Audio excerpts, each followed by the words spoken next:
ಶಾಸಕರಿಗೆ ಬರ್ಬಿಟ್ಟಿದ್ವಿ, ಸಂಬಂಧಪಟ್ಟ ಮಿನಿಸ್ಟ್ರಿಗೆಲ್ಲ ಬರ್ತಿದ್ವಿ. ಅಲ್ಲಿ ರೈತರಿಗೆ ಬೆಲೆ ಇಲ್ಲ, ಸಿಕ್ಕಾಬಟ್ಟೆ ಲಂಚ. ಯಾವುದೇ ಒಂದು ಪಂಚಾಯತಿ ಪಾಲಿಕತೆ ಆಗಲಿ, ಬೇರೆ ಯಾವ ರಿಜಿಸ್ಟ್ರೇಷನ್ ಆಗಲಿ, ಪ್ರತಿಯೊಂದು ತಕರಾರು, ಬರೀ ದುಡ್ಡುಗೋಸ್ಕರ ತಕರಾರು. ಶಿರಾ ಮತ್ತು ಮಧುಗಿರಿ, ತುಮಕೂರಿಗೆ ಹೋಗಿ ರಿಜಿಸ್ಟ್ರೇಷನ್ ಮಾಡಿಸ್ಬೇಕು. ಮುಂಗಲಾರು ತುತ್ತು ಮೇಡಮ್. ಅವ್ರು ಹೇಳೋದಿಷ್ಟೇ, ನೀವು ಸಿ ಎಂ ತಾನೇ ಹೇಳ್ರಿ, ನೀವು ರೆವಿನ್ಯೂ ಮಿನಿಸ್ಟರ್ ಅಂತ ಹೇಳ್ರಿ, ಶಾಸಕ ತಾನೇ ಹೇಳ್ರಿ.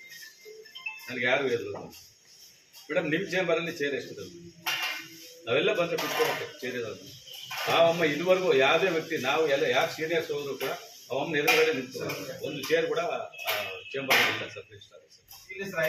ಇನ್ನು ನಾವು ಡಿ ಆರ್ ಫೋನ್ ಮಾಡಿದ್ರೆ ನಾವು ಬರೀ ಪೋಸ್ಟ್ ಮ್ಯಾನ್ಸ್ ಮಾತ್ರ, ನಮ್ಮ ಕೈಲಿ ಏನೂ ಆಗೋದಿಲ್ಲ ಅಂದರೆ ಡಿ ಆರ್ ಇನ್ಸ್ಪೆಕ್ಷನ್ ಆಗಿದೆ.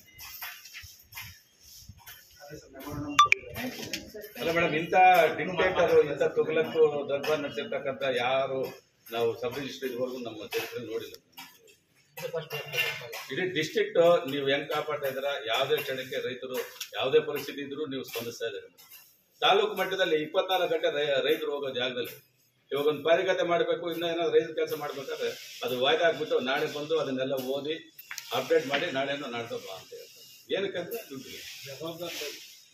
ಮನೆಯಲ್ಲ ಸುಮಾರೆಲ್ಲ ಸ್ಟ್ರೈಕ್ಗಳಾದ ಮೇಡಮ್, ಎಲ್ಲ ಬಾಗಿಲು ಕೂಡ ಹಾಕ್ಸಿದ್ದಾರೆ. ಇದುವರೆಗೂ ಕೂಡ ಅವ್ರ ಅವೇರ್ನೆಸ್ ಅಂತ ಬರಲೇ ಇಲ್ಲ. ಅಲ್ಲ ಮೇಡಮ್, ನಾವು CM 21ನೇ ತಾರೀಕು ಬರ್ತಾರೆ ಮೇಡಮ್, ಅಲ್ಲೂ ಕೂಡ ನಾವು ಘೋಷಣೆ ಕೂಗಿ CM ಕೂಡ ಲೆಟರ್ ಕೊಡ್ತಾ ಇದ್ದೀವಿ. ಇಮಿಡಿಯೇಟ್ ಟ್ರಾನ್ಸ್ಫರ್ ಮಾಡಿಲ್ಲ ಹೊರಗಡೆ, ಡೆಪ್ಟೇಷನ್ ಮೇಲಾದರೂ ಹೊರಗಡೆ ಹೋಗ್ಬೇಕು.